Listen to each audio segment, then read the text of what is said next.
बिस्मिल्लाहिर्रहमानिर्रहीम, अस्सलामु अलैकुम नाज़रीन, आप देख रहे हैं द लास्ट स्टार। मैं हूं यासिर रशीद।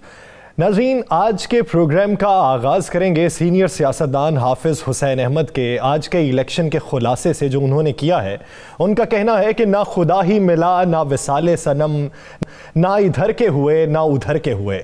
PDM जो अददी अक्सरियत हासिल किए हुए थी, जिनके दावे ये थे कि चेयरमैन सेनेट और डेप्यूटी चेयरमैन सेनेट उनका आएगा, आज तमाम दावे उसके बरक्स निकले। 42 वोट हासिल किए सैयद यूसुफ रज़ा गिलानी साहब ने और 48 वोट हासिल किए सादिक संजरानी साहब ने। 7 वोट मुस्तरद हुए यूसुफ रज़ा गिलानी साहब के, जो मोहर उनके नाम के सामने लगानी थी वो उनके नाम पे लगा दी गई। 1 वोट वो मुस्तरद हुआ जिसने दोनों जानिब मोहर लगा दी, सादिक संजरानी को भी और यूसुफ रज़ा गिलानी को भी। इसको लेकर काफ़ी वावेला मचा। अगर अपोजिशन के इस मौक़िफ़ को तस्लीम कर लिया जाए कि नादानिस्ता तौर पर वहां पर मोहर लग गई और उनकी इंटेंशंस ठीक थी, तो उसका रिजल्ट फिर डेप्यूटी चेयरमैन सेनेट की सीट पे देखा जाए तो हुकूमती उम्मीदवार मिर्जा मोहम्मद आफरीदी ने 54 वोट हासिल किए और अपोजिशन के उम्मीदवार मौलाना अब्दुल गफूर हैदरी ने 44 वोट हासिल किए। या चला क्या? इसको लेकर आने वाले दिनों में सियासत किस हद तक गर्म होगी और आने वाले दिनों में क्या मफाहमत का रास्ता अपनाएगा या फिर मज़ाहमत का ही रास्ता अपनाएंगे। लेकिन नाज़रीन, आज की इस बहस को आगे बढ़ाने से पहले 8 मार्च को राना मोहम्मद अजीम साहब ने चेयरमैन सेनेट के इलेक्शन को लेकर क्या पेशीन गोई की थी, पहले वो मुलाहिजा करते हैं। हमें नज़र आ रहा है, वो ये आ रहा है कि इस इलेक्शन में, ये जो इलेक्शन है सेनेट का, चेयरमैन सेनेट का, इस पे वाकई अपसेट हो जाएगा। संजरानी साहब के बहुत ज़्यादा इम्कानात हैं कि वो चेयरमैन सेनेट बन जाए। संजरानी साहब के बहुत ज़्यादा इम्कानात हैं चेयरमैन सेनेट बनने के हवाले से। फिर मैंने राना साहब से सवाल किया था उससे अगले दिन कि राना साहब, क्या चेयरमैन सेनेट और डेप्यूटी चेयरमैन सेनेट मुख्तलिफ जमातों का हो सकता है कि एक PTI का जीत जाए और एक अपोजिशन का उम्मीदवार जीत जाए? तो उसके जवाब में उनका क्या कहना था वो देखता है। हुकूमती सतह पर जो बातें चल रही हैं वो मेरा ख्याल है वोटों, अगर वो हो जीतेंगे तो दोनों ही जीतेंगे। सही, वहां पे दोनों जीतेंगे। अगर जीतते हैं तो दोनों ही जीतते हैं। यानी अगर जीत होगी तो दोनों की होगी, अगर हार होगी तो फिर भी दोनों की होगी। दोनों की जीत होगी तो दोनों की होगी। जवाब आज के सेनेट इलेक्शन का नतीजा है। गुफ्तगू को आगे बढ़ाते हैं। राना मोहम्मद अजीम साहब में मौजूद हैं, इस्लामाबाद से राव खालिद साहब और ब्यूरो चीफ इस्लामाबाद सुहेल इकबाल भट्टी साहब हमारे साथ मौजूद हैं। राना साहब, सबसे पहले आपकी जानिब आऊँगा। आज दिन भर जो वावेला चलता रहा है, पहले कैमरों को लेके, फिर वोट्स को लेके, फिर उसके मुस्तरद करने के तरीक़ाकार को लेके, फिर नतीजा देखें डेप्यूटी चेयरमैन सेनेट का, यानी उन्होंने उजलत में प्रेस कॉन्फ्रेंस कर दी और फिर एक नतीजा वो भी मुखालिफ देखने में आया। इसको लेके आप आने वाले दिनों में सियासत में गर्मा गर्मी क्या देख रहे हैं और आज का ये नतीजा, ये पलट कैसे गया? बिस्मिल्लाहिर्रहमानिर्रहीम, अस्सलातु वस्सलामु अलैका या सय्यदी या रसूल अल्लाह, अस्सलातु वस्सलामु अलैका या सय्यदी या हबीब अल्लाह। यासर, बात यह है कि ये चीज़ें नज़र आ रही थी, क्योंकि हफीज़ शेख की शिकस्त के बाद बहुत से तजियाकार, बहुत से सीनियर सहाफ़ी, एंकर्स परेशान थे कि आखिरकार हो क्या गया। लेकिन एक चीज़ तो वाज़ी हो गई थी, उस शिकस्त के बाद कुछ चीज़ें नज़र आना शुरू हो गई थी, कुछ चीज़ें बिल्कुल सामने आना शुरू हो गई थी, जिसमें यह वाज़ी होना शुरू हो गया था कि आइंदा आने वाले दिनों में क्या होगा। और मैं आपको आज एक और इंकशाफ करूँ, मेरी एक बड़े सीनियर मुस्लिम लीग नून के रहनुमा से बात होती है, सेंटर्ड भी हैं वो, मेरी उनसे बात होती है तो मैं ये आपको बिल्कुल तस्दीक शुदा बात कर रहा हूँ। वो मुझे कहते हैं, राना अज़ीम, मैंने गिलानी साहब को वोट नहीं डालना। तो मैं कहा, किसको वोट डालेंगे? उसने कहा, गिलानी साहब को भी नहीं डालूंगा तो उस साइड पे नहीं डालूंगा, वोट ज़ाया कर दूंगा। मैं कहा, यार वजह क्या है? उसने कहा, बात यह है कि मैंने फ़ैसला किया, हमें बहुत सी चीज़ों का पता है, मुस्लिम लीग नून क्यों नहीं अपना उम्मीदवार देती, हम उसके पीछे क्यों नहीं चलते। हमें हर दफ़ा पीपल्स पार्टी की तरफ से दगा मिलता है, हम पीपल्स पार्टी के हमेशा धोखे में आ जाते हैं। इस दफ़ा तो मैं, पार्टी मुझे जो कह रही है कि जनाब आपने वोट देना है, पार्टी को मैं इनकार नहीं कर रहा, मेरा अच्छा दोस्त था वो, उसने कहा लेकिन वोट नहीं दूंगा। ये मैं आपको, जिस दिन मैंने ये बात की थी कि ये मुझे संजरानी साहब के जीतने के इम्कानात नज़र आ रहे हैं, ये उस दिन की बात है। उसके बाद मैंने 10 तारीख को मेरी एक और दोस्त से बात हुई, तो उसने भी जब ऐसे मिला जुला रुझान उसकी गुफ्तगू से नज़र आया। देखें, हम जर्नलिस्टों को तो कई लोग जानबूझ के भी कहते हैं ना, नहीं जी हमने तो अपनी पार्टी को वोट देना है, और जब हमें कोई ऐसे इशारे देना शुरू कर दे तो उसमें नज़र आना शुरू हो जाता है कि किस तरफ से बात जा रही है। देखें, आज सुबह अपोजिशन ने बड़ा बवेला मचाया, कल का दिन भी अपोजिशन ने बवेला मचाया, तो ये नज़र आना शुरू हो गया था कि अपोजिशन, मैंने याद कि हमने कहा था कि अपोजिशन जितना शोर डाल रही है, इससे नज़र आ रहा है कि अपोजिशन को ख़तरा पैदा हो गया। अब मुझे एक बात बताएं, वही अपोजिशन वही गिलानी साहब, उन्हीं के बेटे ने क्या कमाल वोट किस तरह मुस्तरद करना समझाया और उनकी बात का ऐसा असर लिया कि हुकूमत के साथ साथ गलती से वो वीडियो अपोजिशन के ग्रुप में बस मुझे ऐसे लगता है कि वो वीडियो जो है ना सेंड कोई और करनी थी, सेंड वो कर दी और कुछ अपने लोगों के पास वो वीडियो चले गई। उन्होंने कहा जी हम गिलानी साहब के बेटे की बात मान लें, तो वो कुछ ऐसा गया था कि 7 का हिंसा, जुमे का दिन, ये बड़ी चीज़ें हैं। और हम सुबह से देख रहे थे कि सुबह से जिस तरह कैमरों का शोर मचा, कैमरों के बाद बाकी चीज़ें शुरू हुई। और आप एक और भी गौर करें ना, आज सारा दिन में आपको आसफ अली जरदारी साहब कितने मुतहर्रक नज़र आए हैं। वो इस्लामाबाद में थे, मैं कह रहा हूँ कहाँ थे ये तो पूछा जाए, और कितने मुतहर्रक नज़र आए हैं। जरदारी साहब जब मुतहर्रक होते हैं तो जरदारी साहब मुतहर्रक होते हैं। आज जरदारी साहब का उस तरह मुतहर्रक होना नज़र नहीं आया। आज आप चीज़ें और भी देखें, ये जो सेनेटर बने हैं ना, कुछ साबका सेनेटर हैं, इनमें बहुत से लोगों के बहुत से लोग मौजूद हैं। आज मुझे बताएं, इस वक्त तक जब हम प्रोग्राम कर रहे हैं, क्या हमज़ा शहबाज शरीफ जो जेल से रिलीज़ होके आए हैं, जिनको बिलावल भुट्टो भी जिनको मिलने गए, उनसे फ़ोन पे राब्ते होते हैं, क्या आज के इलेक्शन पे कोई किसी अदारे के ख़िलाफ़, किसी और के ख़िलाफ़ कोई एक बयान हमज़ा शहबाज की तरफ से आए, कोई एक ट्वीट आए? क्या आज उन्हें सानिया मॉडल टाउन की तरह आज भी पता नहीं चला क्या हुआ है? जिस तरह सानिया मॉडल टाउन हो गया था ना, याद है वो कहते थे हमें तो पता ही नहीं चला। राना साहब आप इशारा कर रहे हैं कि ये उनके इशारे पे कुछ ऐसा हुआ? देखिए काफ़ी इशारे हैं, इनके अंदर के इशारे हैं। बहुत से लोग ऐसे हैं, मुझे बताएं, मुस्लिम लीग नून के अंदर एक ऐसी सोच मौजूद थी, मैं आपको ये बिल्कुल बात बता रहा हूँ, जिन्होंने कहा जी पहला जब वो जीते हैं गिलानी साहब सेनेट का इलेक्शन, तो नून लीग के अंदर एक बहस शुरू हो गई थी। हमने अपने प्रोग्राम भी कहा था कि आखिरकार आसफ अली जरदारी साहब के उम्मीदवार जीत जाते हैं, हमारे क्यों हार जाते हैं? ऊपर जीत जाते हैं, नीचे हमारी औरत क्यों हार गई?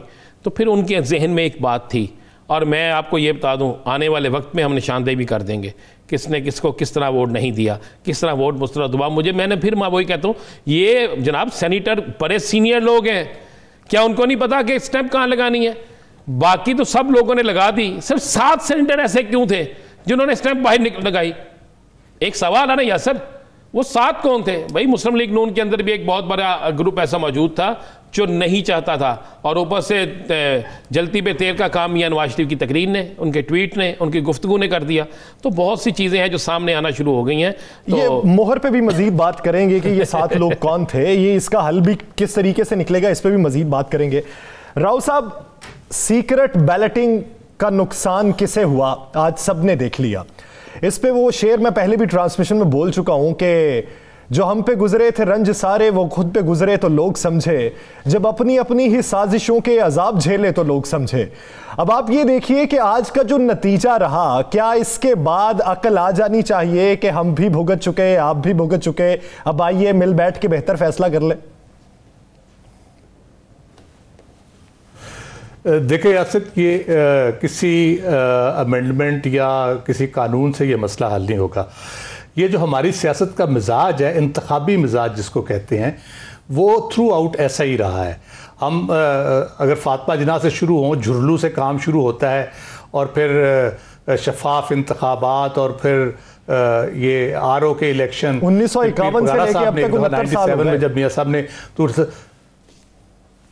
जी जब पीर पगारा साहब ने तबसरा किया था 97 के इलेक्शन पे, मियाँ साहब को 2/3 मेजॉरिटी मिली थी, तो उनसे किसी ने कहा कि बड़े ट्रांसपेरेंट इलेक्शन हुए हैं। उन्होंने कहा ट्रांसपेरेंट नहीं है, सी थ्रू हैं, कि इनके अंदर देखा जा सकता है आर पार कि क्या होता रहा है और क्या हो रहा है।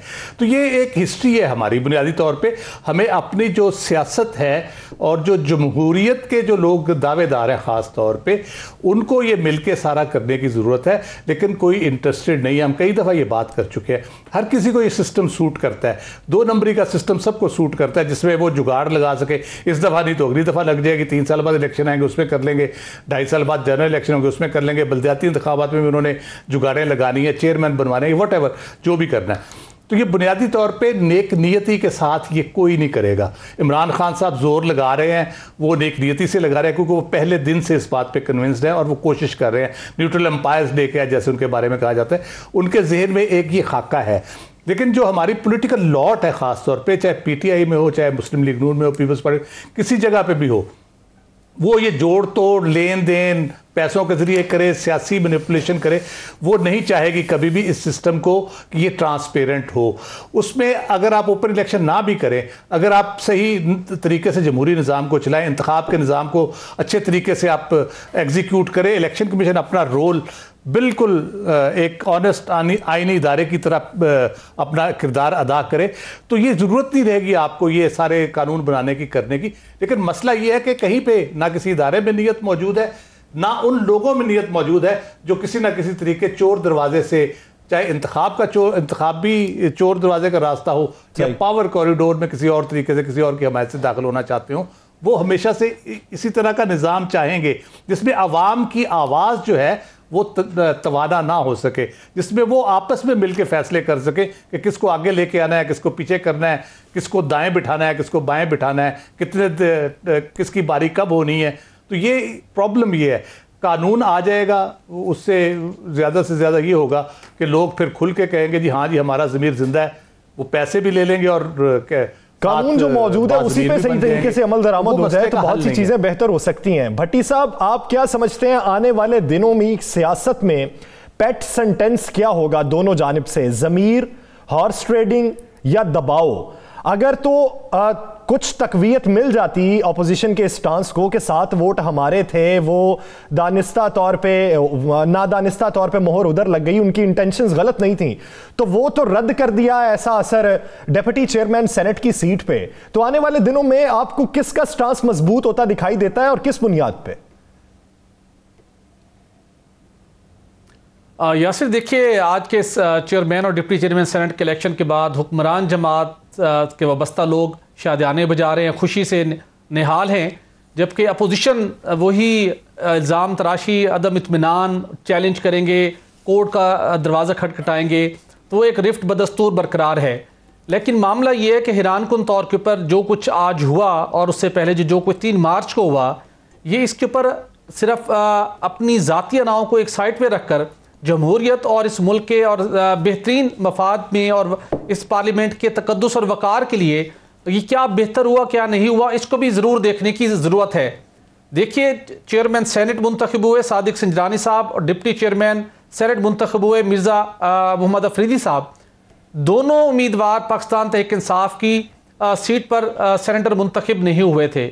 उसके बाद PDM ने भी एक हुक्मरान जमात से बदला लेने के लिए जिस किस्म की सारी एफर्ट्स की, सारे जलसे जुलूस रैलियाँ हुए, मोमेंटम बिल्ड हुए, उसका एंड रिजल्ट भी आज आपके सामने आ गया।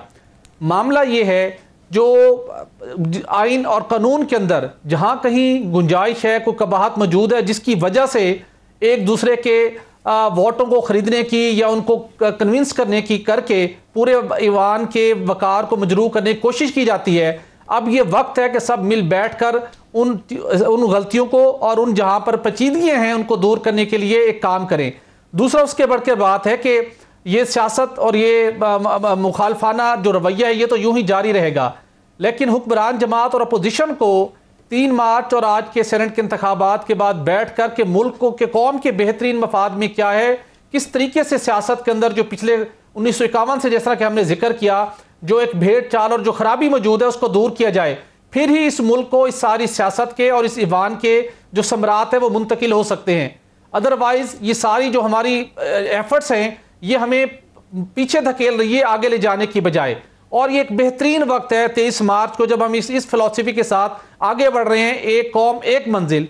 उस एक कौम और एक मंजिल का अमली नमूना हमें नजर आना चाहिए पार्लियामेंट से, किसी न किसी को आगे बढ़ के बड़ेपन का मुजाहरा करते हुए इस सिलसिले को ख़त्म करना चाहिए कि एक ईवान के अंदर जहां पर आपकी अददी अक्सरियत है उसके बावजूद आपका सेनेटर नहीं बन पाता, और एक हाउस के अंदर आपकी अददी अक्सरियत है आप अपना चेयरमैन डिप्टी चेयरमैन नहीं बना पाते, तो ये बड़ी खराबी है, इससे फायदा नहीं होना। और उसके साथ साथ कोशिश की भी तो गई थी, लेकिन उसका नतीजा क्या निकला वो तो सभी को मालूम है। राना साहब, आपकी जानिब आऊंगा, आप क्या समझते हैं कि 7 का डिजिट्स जो है ये बड़ा गूंज रहा है, कौमी असम्बली में भी 7 का डिजिट गूंजा था, अब भी 7 का डिजिट है, लेकिन ऑपोजिशन ये क्लेम करती है वो दोनों के मुश्तरका थे, ये सिर्फ हमारे हैं।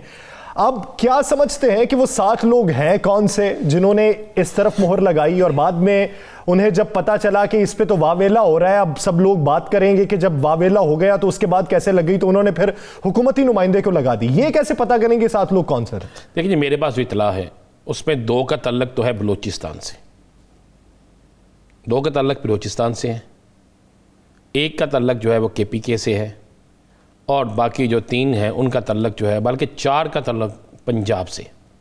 ये मैं आपको बिल्कुल मुसद्दका इतला दे रहा हूँ। ये जो एक वोट पर है ना, दोनों को भर गया है। कोई इतना मेहरबान था, उसने कहा आधी मोहब्बत इधर आधी मोहब्बत इधर, दोनों को दे दिया। ये वोट है। आने वाले दिनों में आपको नज़र आ जाएगा, चीज़ें सामने आना शुरू हो जाएंगी। आहिस्ता आहिस्ता थोड़ा दिन गुजरने दें, ये सारा कुछ आना शुरू हो जाएगा। अगर ये नहीं भी चाहेंगे तो बहुत सी चीज़ें सामने आ जाएंगी, क्योंकि अब अपोजिशन को सोचना चाहिए। अगर पहले मान ले 7 लोगों ने वोट गलत दे, मतलब ठीक वोट दिया है, उनसे गलती हो गई है या वैसे उन्होंने मोहब्बत में बिल्कुल नाम के ऊपर स्टैंप लगा दिया है, तो डिप्टी चेयरमैन के वक्त में आके उनकी मोहब्बत कहाँ गई?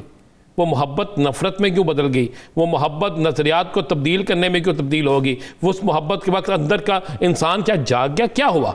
आप गौर करें ना गलती हुई, बल्कि वो वोट किधर चले गए? वो जनाब चले गए डिप्टी चेयरमैन साहब को ज़्यादा पड़ गए ना वोट, 6 वोट ज़्यादा पड़ गए ना। या सर हाँ, संजरानी साहब से 6 वोट ज़्यादा पड़ गए। तो फिर मुझे बताएं कि ये इससे क्लियर साफ नहीं होता, साफ जाहिर नहीं होता कि कौन कहाँ का है? मैंने तो आपको बता दिया, मैंने तो कहा मुझसे जिन लोगों ने 2 सेनेटर ने बात की, मैंने तो उनका भी बता दिया आपको। तो बाकी क्या क्या चल रहा था, ये बात तो नजर आना शुरू हो गई थी। ये बात बिल्कुल क्लियर थी, और ऐसी क्लियर बात थी कि जिसकी इंतहा कोई नहीं है। देखें, कौमी असम्बली में ये सब कुछ हुआ तो उस वक्त जमहूरियत की जीत हो गई। आज ये सब कुछ हुआ तो जनाब जमहूरियत नहीं जीता, फलां जीत के फलां जीत के। ये ख़त्म होना चाहिए। भट्टी साहब ने जिस तरह कहा बिल्कुल दुरुस्त है, ये सिस्टम ख़त्म होना चाहिए, ये चीज़ें ख़त्म होनी चाहिए। और ये चीज़ें अपने घर में आग, मतलब हमारे सियासतदानों का, हम सब का मजाज ये बन गया, किसी के घर में आग लगती है हम आग को सेकते हैं, अपने घर में आग लगती है हम चीखते हैं कि आग बुझाओ आके। जब हमें उस आग को भी बुझाना शुरू करेंगे तो हमारे घर की भी आग को बुझाएगा। अब 3 दिन से 4 दिन से जो शोर मच रहा है, जो शोर मचाया जा रहा है, आज सुबह से जो शोर मचाया जा रहा है, उस शोर में कौन कौन शामिल है, क्यों इस तरह शोर मचाया जा रहा था? ये वाज़ेह था। ये 7 का हिस्सा आगे जाके चले, मैं आपको बता दूं, 7 का हिस्सा आगे जाके भी चलेगा। ये 7 का हिस्सा आगे जाकर भी चलेगा, आपको नजर आ जाएगा। इस पे मजीद भी बात करेंगे, लेकिन दोनों जानिब चोट तो लगी है। क्या अभी भी अना के खौल में छुपे रहना है या बाहर निकल के मफाहमत का रास्ता इख्तियार करना है, ये सोचना चाहिए। नाज़रीन, इसी पे मजीद बात होगी एक शॉर्ट ब्रेक के बाद। Stay with us.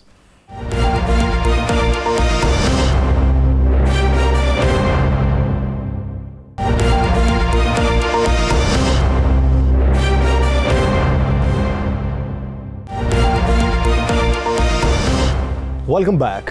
नाज़रीन, अब देखना यह है कि ऑपोजिशन जिस एक मकसद को बुनियाद बनाकर अदालती फार्म पर जाएगी, वहां से उन्हें रिलीफ क्या मिलता है। दूसरी जानिब बाबर अवान ये मौक़िफ़ रखते हैं कि ऐवान के अंदर की कार्रवाई को अदालत में चैलेंज नहीं किया जा सकता। तो इसको लेकर आने वाले दिनों में क्या PDM मुत्तहिद रहेगी, एक ही बयानिए को लेकर आगे बढ़ेगी, या फिर हर एक का बयानिया तब्दील हो जाएगा? आज कुछ बयानात भी मुतजाद थे। बज़ाहिर प्रेस कॉन्फ्रेंसेस तो इकट्ठी थीं, लेकिन कुछ रहनुमाओं के बयानात में जब तजाद आया तो उससे आने वाले दिनों का सियासी मंजरनामा भी खुल के सामने आता है। राव साहब, आपकी जानिब आऊंगा। यूसुफ रजा गिलानी साहब कहते हैं कि 50 वोट सुबह तक मेरे कंफर्म थे। अगर उनकी इस बात को भी मान लिया जाए, 7 वोट भी उनके मान लिए जाएं, जो अभी अदालत से वो रुजू करेंगे और देखें क्या नतीजा निकलता है, तो फिर भी उन्हें यह सोचना चाहिए कि 50वें ने उनके साथ क्या कर दिया।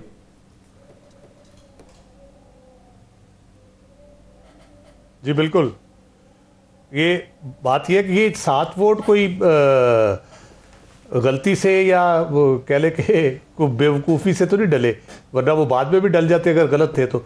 बाद में तो वो बिल्कुल ठीक हो गए। आधे घंटे बाद वो सारे वोट, एक भी कैंसिल नहीं हुआ। 98 के 98 वोट उसी तरह से पड़े हैं।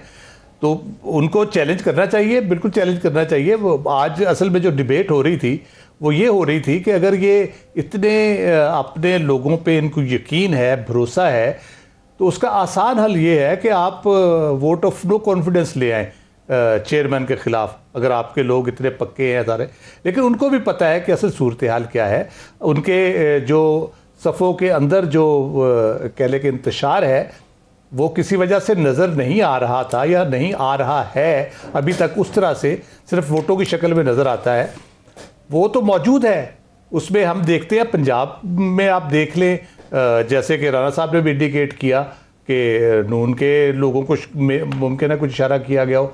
मुमकिन है जो बलूचिस्तान के अंदर जो हुकूमत में बैठे हैं PDM के इत्तेहादी, उन्होंने सोचा हो कि हम इनके साथ ही क्यों ना जाएं, लेकिन ये मसला इस तरह से हल होने वाला नहीं है। ये अदालत में जाएं, भले जहाँ मर्जी चले जाएं, अदालत ज़्यादा से ज़्यादा क्या करेगी उसके ऊपर।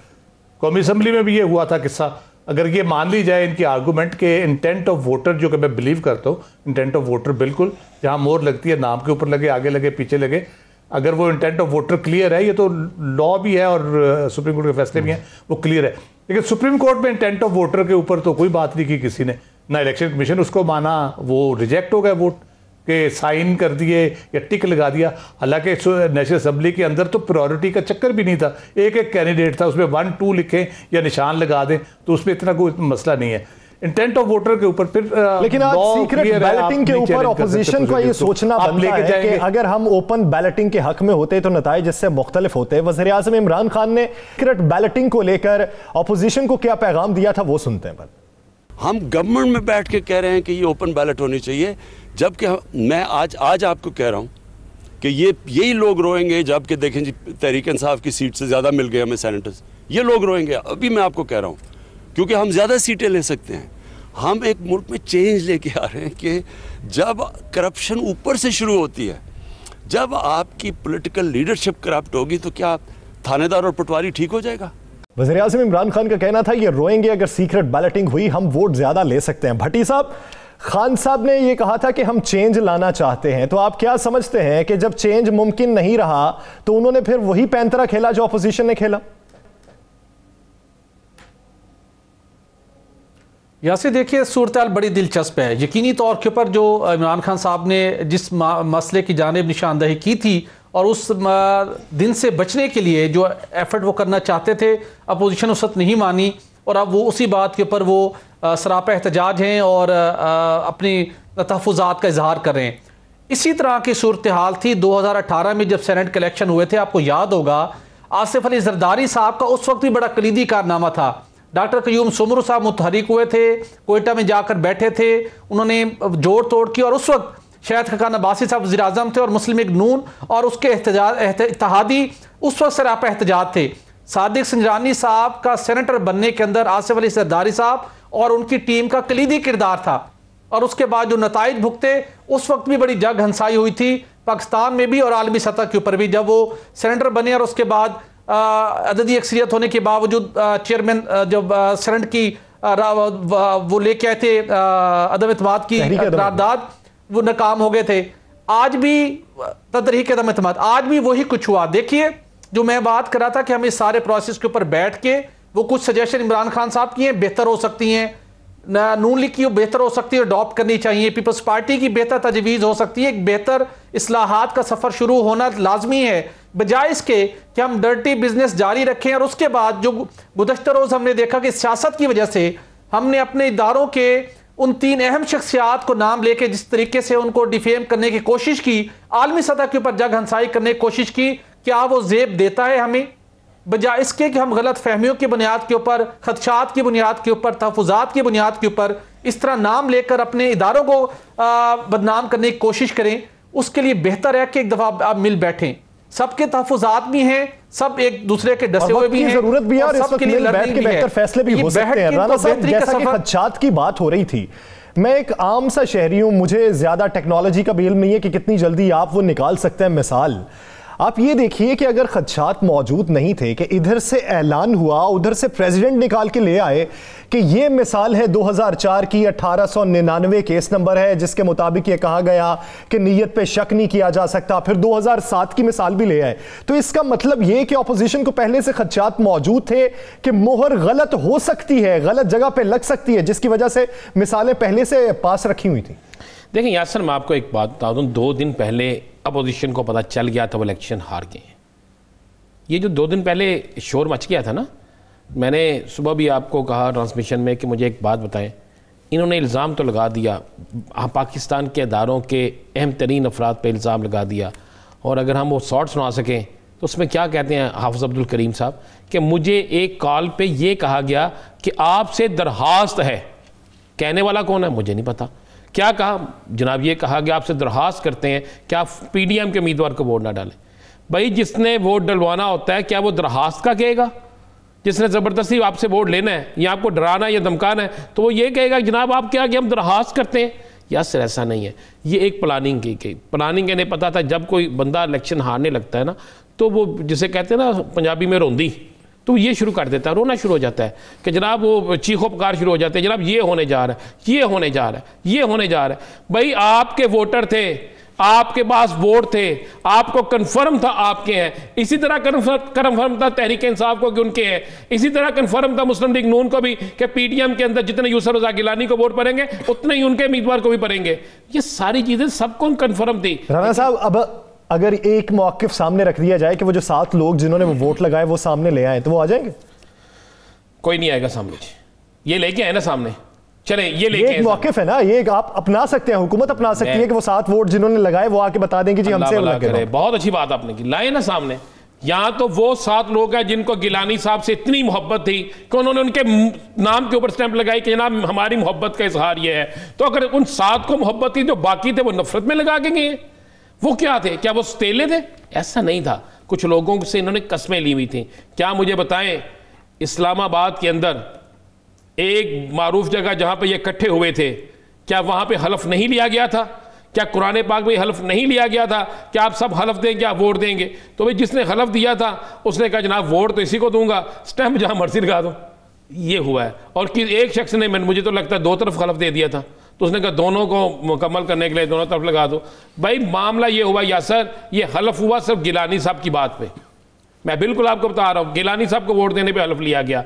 तो जिन लोगों ने हलफ की खिलाफ वर्जी की, उन्होंने ये नहीं किया कि वोट संजरानी साहब को दिया है, उन्होंने ये नहीं किया, वोट उन्होंने गिलानी साहब को भी नहीं दिया, वोट ज़ाया कर दिया। ये उसी तरह ज़ाया किया जिस तरह गिलानी साहब की फर्जंद जो है उन्होंने एक समझाने की कोशिश की थी। तो फिर आप जब आप किसी के साथ जो करते हैं ना, ये हो ही नहीं सकता कि पलट के आपकी तरफ ना आए। 100% पलट के आपकी तरफ आता है। तो इसी तरह हुआ है। आप ये चैलेंज देखें, चले हम अपने प्रोग्राम के तवज्जो से कहते हैं कि बिल्कुल उन 7 लोगों को सामने ले आना चाहिए।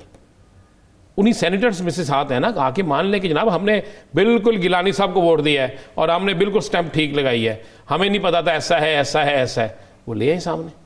अगर तो वो सामने आ जाते हैं फिर तो बहुत बड़ी बात है। और अगर यासर सामने नहीं आते तो फिर इनको खुद ही सोच लेना चाहिए कि इनके साथ किसने क्या किया है। और मैं आपको एक और बड़ी खबर दे दूं, सेनेट इलेक्शन के रिजल्ट के बाद ये जो चल रहा है ना, बिलावल साहब का कि जरदारी साहब से बात हुई, मरियम साहब से बात हुई, फलां से बात हुई, फलां से बात हुई, नवाज शरीफ से भी बात हुई।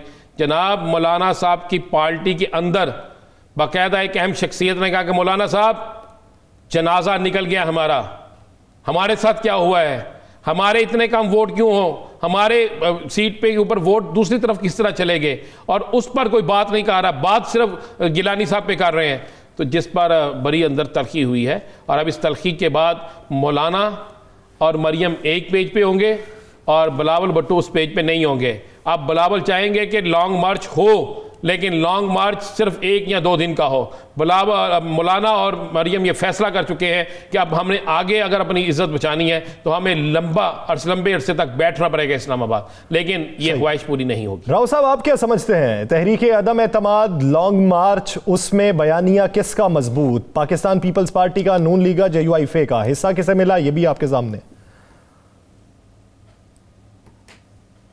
देखिए, उन्होंने पूरी हाइप बनाई सेनेट इलेक्शन तक। पहले तो उनकी कोशिश थी कि सेनेट इलेक्शन से पहले ही उनको कोई बड़ी खुशखबरी मिल जाए, इमरान खान साहब खुद ही निकल के चले जाएं वजारत उज़्मा छोड़ के। बहुत सी उनकी ख्वाहिशें थी जो वो चाह रहे थे उनकी तकमील हो, वो नहीं हुई। ले दे के वो सेनेट के इलेक्शन तक पहुँचे। अब वो अपना सब कुछ कर चुके हैं जो उन्होंने करना था। सेनेट के इलेक्शन हो गए, एक झटका PTI को लगा, अब ये बहुत बुरा झटका PDM को लगा है। अब ये सारी लड़ाई उन्हें सियासत के मैदान में, सेनेट के इलेक्शन तो 3 साल बाद होंगे, 2.5 साल बाद होंगे कौमी असम्बली के इलेक्शन। ले दे के बीच में बल्दियाती इंतखाबात है, वो किस वक्त अनाउंस होते हैं, किस तरह से होते हैं, वो देखने वाली बात है। अब ये जो सियासी खेल है ना, इमरान खान इस सारी सिचुएशन से जिस तरह से ये बिल्ड किया गया PDM का नैरेटिव, उसके बाद ये सेनेट इलेक्शन में जिस तरह से गेम की गई, मेरा ख्याल है इमरान खान जिस दिन यूसुफ रज़ा गिलानी जीते हैं उसके बाद से जो उन्होंने एटीट्यूड अपना रखा है, जिस तरह से उन्होंने वोट ऑफ कॉन्फिडेंस लिया है, सबको उन्होंने मैसेज दिया है कि I am here to stay, और अपनी टर्म पे मैं रुकूंगा, अगर जाऊंगा तो अपनी टर्म पे जाऊंगा। तो उसके बाद से वो उस मैसेजिंग के बाद से आई थिंक इमरान खान जो है एज प्राइम मिनिस्टर वो बहुत स्ट्रांग हुए हैं। आप देखें पंजाब में बड़ी तब्दीली की बातें हो रही थी, वो अब किधर गई सारी?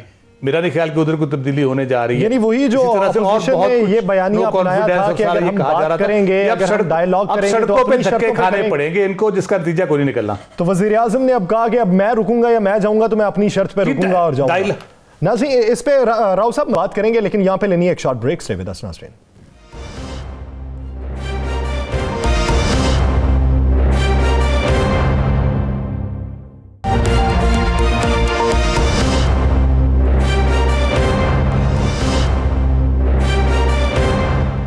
Welcome back. नाज़रीन, पाकिस्तान पीपल्स पार्टी के चेयरमैन बिलावल भुट्टो जरदारी ने जब सैयद यूसुफ रज़ा गिलानी सेनेटर मुंतखब हुए थे तब एक बयान दिया था कि इदारे न्यूट्रल हैं।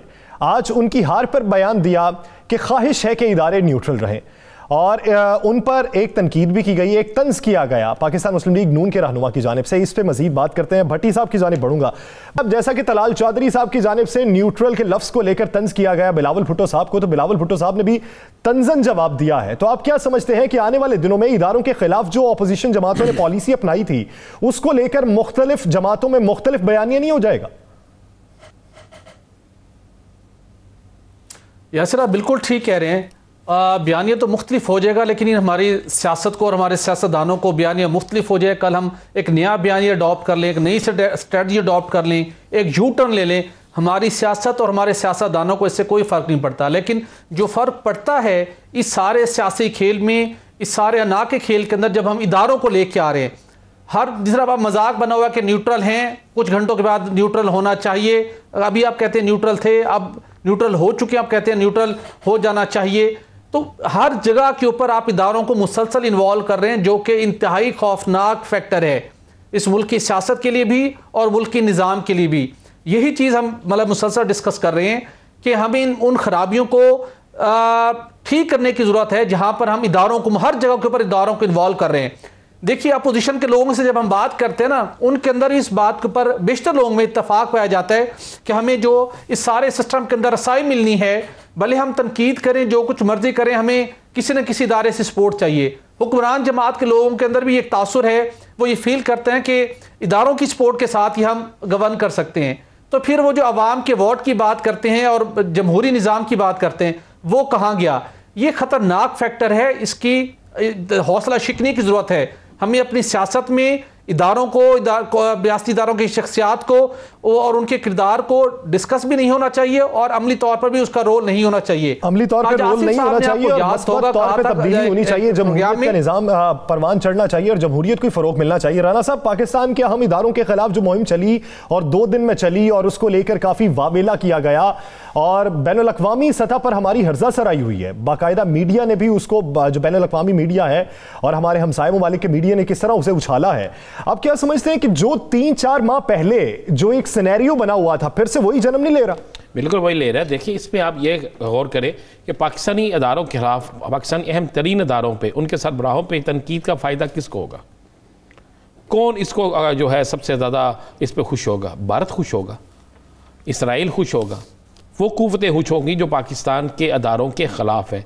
किसी मुल्क को कमज़ोर करना हो तो उस मुल्क के अदारों को कमज़ोर किया जाता है। तो मुझे तो ऐसे लग रहा है कि अपोजिशन के कुछ रहनुमा जो हैं वो बाकायदा किसी गैर मुल्की एजेंडे के तहत ये सब कुछ कर रहे हैं। क्या उन्हें नज़र नहीं आता? डस्का इलेक्शन होता है, इतना बड़ा एक्शन, डस्का इलेक्शन वाला जो एक्शन है, क्या कभी हिस्ट्री, पाकिस्तान की हिस्ट्री में हुआ था? कभी इस तरह हुआ था? क्या इतने अफसर फारिग हुए थे? क्या पूरा इलेक्शन का आलम करार कभी दिया गया था? मुझे कोई एक मिसाल बता दें आप।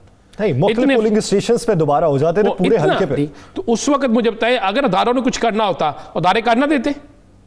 क्या यूसुफ रज़ा गिलानी के इलेक्शन जीतने के वक्त अदारे अगर कुछ करना चाहते करना देते? अगर अब भी अदारों ने कुछ करना होता तो क्या इस साथ वो मुस्तरद होते? पागलपन है, ये प्लानिंग है, ये किसी के कहने पे सब कुछ हो रहा है। पाकिस्तान के अदारे जो है उनको कमज़ोर करने की कोशिश की जा रही है, जो नाकाम होगी। पाकिस्तान के अदारे इन लोगों के कहने से कमज़ोर नहीं होंगे, वो पाकिस्तान के अदारे हैं। दहशतगर्दी के खिलाफ जंग जीती है हमने। हमारे मुल्क के 5, 6, 10, 20, 25 हज़ार नहीं, कई हज़ार लोग जो शहीद हुए हैं। फौजी जवान रोज़ाना शहीद हो रहे हैं, हसास दारों के अफसर शहीद हो रहे हैं, पुलिस एहलकार शहीद हो रहे हैं। क्यों, किसके लिए हो रहे हैं? इस वतन अजीज़ के लिए। मुझे बताएं ना, आज तो आपको तो पेन हल्की सी हो, आप उठते हैं भाग जाते हैं पाकिस्तान से बाहर। आपके मुल्क में, अपने मुल्क में आप इलाज कराना गवारा नहीं करते, अपनी औलाद को इस मुल्क में रहना है, अपने दोनों बेटों को आप बाहर ले जाते हैं और वहां बैठ के बातें करते हैं इस पाकिस्तान के खिलाफ। इस पाकिस्तान के इदारों के खिलाफ बात करना, पाकिस्तान के खिलाफ बात करना, या सर ये बड़ी क्लियर बात है। ये बाकायदा एक प्लानिंग हुई, प्लानिंग के तहत ये सब कुछ किया गया और उस वक्त में किया गया जब पूरी दुनिया के अंदर हर शख्स ये कह रहा है, हर NGO ये कह रही है, इंटरनेशनल अदारे ये कह रहे हैं कि भारत के अंदर जुल्म हो रहा है, भारतीय हुकूमत जो है वो वहां पर ज्यादतियों की इंतहा कर रही है। तो उस वक्त में पाकिस्तान के अदारों को कमजोर करने की कोशिश करना, अदारों के अहम अफराद के खिलाफ ऐसे घटिया इल्जामात लगाना, तो ये क्या हम इसे साजिश नहीं कहेंगे तो क्या कहेंगे। लेकिन आने वाले वक्त में मैं आपको एक चीज बता दूं, PDM के अंदर इन्हीं बातों पे बहुत सी जमातें इनको छोड़ के चली जाएंगी।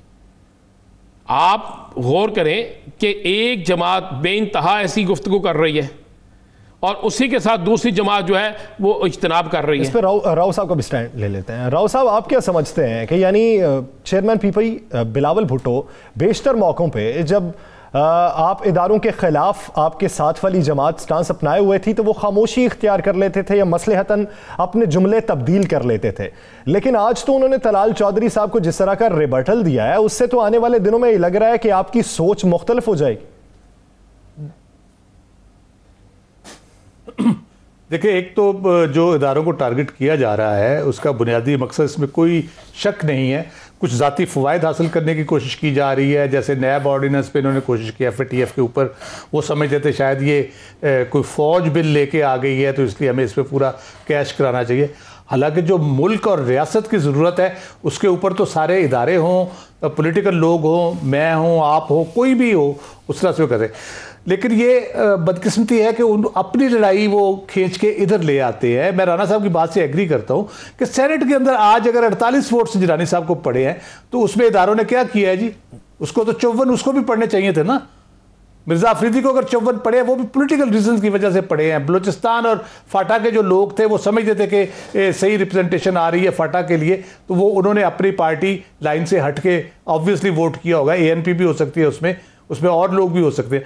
तो ये अगर इदारों ने कुछ करना होता तो ये 60 से कम वोट ना होते संजरानी साहब के। इतने तगड़े लोग ये नहीं हैं और ना इदारे इतने कमज़ोर हैं। अगर वो गलत काम करना चाहें या मैनिपुलेट करना चाहें, किसी की आर्म ट्विस्टिंग करना चाहें, तो ये इदारे बहुत मजबूत है, पूरी दुनिया से लड़ रहे हैं, इंडिया जैसे बड़े मुल्क से लड़ रहे हैं, इंटरनेशनल साजिशों का मुकाबला कर रहे हैं, 5th जनरेशन वॉर के ऊपर सियासी मफाद और जाती मफाद के लिए दूसरों को बीच में घसीटना नहीं चाहिए, मुल्की मफाद के लिए बेहतर फैसले करने चाहिए। भट्टी साहब, एक शॉर्ट स्टांस चाहिए आपका। आप क्या समझते हैं कि हमारे यहाँ पे बात हो रही है कि अमेरिका के मॉडल को अपनाया जाए, लेकिन इल्जाम तो वहां पर भी लगते हैं डोनाल्ड ट्रंप ने जिस तरह का किया। क्या हम अपना मॉडल तब्दील करें या फिर हम अपनी सोच तब्दील करें? यासिर, मेरे में पहले मरहले में तो हमें अपनी यकीनी तौर के ऊपर सोच को तब्दील करने की अशद ज़रूरत है और उसके बाद इस मॉडल को भी रिव्यू करने में कोई हर्ज कबाहत नहीं है, कोई क़यामत नहीं आ जाएगी। जो मॉडल है ये कौमी ख़जाने के ऊपर, इस पूरे सिस्टम के ऊपर बहुत बड़ा बोझ बन चुका है। कौमी असम्बली, सेनेट, सूबाई असम्बलियाँ, एडवाइज़र, मुशीर, एक लंबी फौज, उसका आप आजकल बैठ के देख लें, दुनिया ऑप्टिमम रिजल्ट मांगती है किसी भी शोबे के अंदर। इनकी हमारे इन सारे पूरा जो एक सेटअप बना हुआ है, मौजूदा असर हाजिर के जो चैलेंजेस हैं उसके पेश नज़र इनकी आउटपुट क्या है, उस आउटपुट को मद्देनजर रखते हुए, परफॉर्मेंस को मद्देनजर रखते हुए इस मॉडल को हम रिव्यू कर लें इत्तफाक राय के तहत, तो कोई हर्ज नहीं है। और ये इत्तफाक राय उसी वक्त कायम हो सकता है जब ये शुरू में कहा कि एक कौम एक मंजिल, कि हमारी ये ऑब्जेक्टिव हो तो बैठ के मसाइल हल हो सकते हैं। तब तक तब्दील नहीं होगा जब तक सोच तब्दील नहीं होती। आप अपनी सोच मस्बत करेंगे, बेहतरी का सोचेंगे तो तभी वो मॉडल अपनाया जा सकता है, वगरना अगर मनफी सोच रहेगी तो ना पहले सोच तब्दील होगी ना फिर मॉडल तब्दील होगा। आगे बढ़ेंगे और बात करेंगे मुस्लिम लीग नून में भी इख्तिलाफात की खबरें जन्म ले रही हैं। अब इस सेनेट इलेक्शन को भी लेकर, जैसा राना साहब ने इशारा किया पहले कि सेनेट इलेक्शन को लेकर जिस तरह एक धड़े की जानिब से खामोशी इख्तियार की जा रही है, उसकी वजह क्या है? राना साहब, आने वाले दिनों में हम बारहा ये बात कर चुके हैं कि दो धड़े हैं, लेकिन उसको मानता कोई नहीं है। मुस्लिम लीग की कोई भी रहनुमा नहीं मानता कि दो धड़े हैं। आप क्या वाज़ेह फर्क उसमें महसूस करते हैं और क्या एलैबोरेट कर सकते हैं? क्लियर हो गया आज यासर, क्लियर हो गया। मुझे एक बात बताएं कि आज चीखो पुकार शुरू कर दी मुस्लिम लीग नून के लोगों ने, कुछ जो मरियम के करीब थे, पीपल्स पार्टी ने, मियां साहब की तकरीर पे भी कोई बात नहीं, मैं ये काफ़ी शुरू कर दिया। आज हमजा शहबाज किधर है? हमजा शहबाज क्यों नहीं बोल रहे? हमजा शहबाज के करीबी साथी क्यों नहीं बोल रहे? आज की शिकस्त पर ख्वाजा बरादरन में से किस तरह आपको नज़र आया कोई बयान, कुछ सख्त सा बयान नज़र आया आपको? तो ये चीज़ें तो बड़ी क्लियर हो गई हैं। आज अयाज सादक का बयान कोई नज़र आया आपको? भाई मैं आपको क्लियर बता दूं, मियाँ साहब की जो तकरीर थी, मियाँ साहब का जो ट्वीट था, मियाँ साहब का जो बयानिया था, ये 2 दिन पहले जो हुआ है, उस पर सख्त नाला है हमजा शहबाज। मैं आपको बिल्कुल ये बात कह रहा हूँ। उन्होंने अपने करीबी दोस्तों में बैठ के ये बात की है कि जनाब रहंदी रूंदी जरी इज्जत सी अज वो ख़त्म हो गई, रहंदा रूंदा जरा काम से अज मुक गया, ये लफ्ज़ अदा किए उन्होंने। अब भाई इनके ख़ानदान में लिफ्ट शुरू हो गई है, क्लियर हो गया है। ये जितना मर्जी दिखाने के लिए इकट्ठा करें, एक ही गाड़ी में जाना है, नारे लगाने हैं, सारा कुछ करना है। मैंने हमजा शहबाज की रहाई पे भी कहा था कि जिस दिन हमजा शहबाज ये कहेगा कि मियाँ नवाज शरीफ का बयानिया मेरा बयानिया है और मियाँ नवाज शरीफ के बयानिया का जिक्र करेगा, तो मैं उस दिन मानूंगा इस ख़ानदान में इख्तलाफ नहीं है। मैं बिल्कुल आपको क्लियर कह रहा हूं। अब भी वो किसी सूरत में भी मियाँ नवाज शरीफ का वो बयानिया जो कल आपने सुना है या परसों आपने सुना है, उस पर वो राजी नहीं है। और वो खाली सिर्फ वो राजी नहीं, वो नाराज नहीं, बहुत से और भी मुस्लिम लीग नून के लोग नाराज हैं, जिनकी नाराजगी का इजहार आज सेनेट के इलेक्शन में भी नजर आ गया है, जिनकी चेयरमैन सेनेट के इलेक्शन में भी नजर आ गया है, जिनकी नाराजगी का इजहार जो है आने वाले चंद दिनों में आपको नजर आ जाएगा। आपको पता है कि मरियम साहिबा जो है, जब पंजाब गवर्नमेंट चेंज करने की बात हुई तो वहां पे क्या कहा, बिलावल भुट्टो और मरियम की जो आपस में तलखी हुई थी, जिसको ये छुपाने की कोशिश करते, वो क्या थी? मरियम हमजा पे तैयार नहीं थी, परवेज लाई पे वो तैयार नहीं थी, पीपल्स पार्टी के पास था नहीं, जिसको वो चाहते थे बिलावल उसके लिए तैयार नहीं था। हमजा के नाम पर उसने कहा नहीं, आप हमजा को सियासत में जरूर रखें, भाई है मेरा, लेकिन अभी वो वज़ीर आला बनने के लिए नहीं है। तो ये तो बड़ा क्लियर है। और ये आप जितना मर्जी ये तरदीद करते रहे, आने वाले दिनों में आप देख लेंगे। मैं तो बिल्कुल क्लियर कह रहा हूं कि आपको चंद दिनों में नजर आ जाएगा कि उनका बयानिया और उनका बयानिया, वो कभी भी उस बयानिया का साथ नहीं देंगे जो मियां नवाज शरीफ का बयानिया है। जिस तरह मियां नवाज शरीफ ने अदारों को तनकीद का निशाना बनाया, हमजा कभी नहीं बनाएगा। लेकिन इस वक्त जरूरत इस अमर की है कि जब दोनों जानिब एक जैसी सूरत हाल का सामना रहा हो और कुछ दिन पहले आप खाई और फिर अब आके दूसरी जानिब चोट पड़ गई है, तो दोनों को फिर मफाहमत का रास्ता इख्तियार कर लेना चाहिए, उसी में ही बेहतरी है। बहुत शुक्रिया सुहेल इकबाल भट्टी साहब, राव खालिद साहब और राना अजीम साहब इस हवाले से अपना वक्त देने के लिए। नाज़रीन, द लास्ट आवर से मुझे दीजिए इजाज़त, की बात।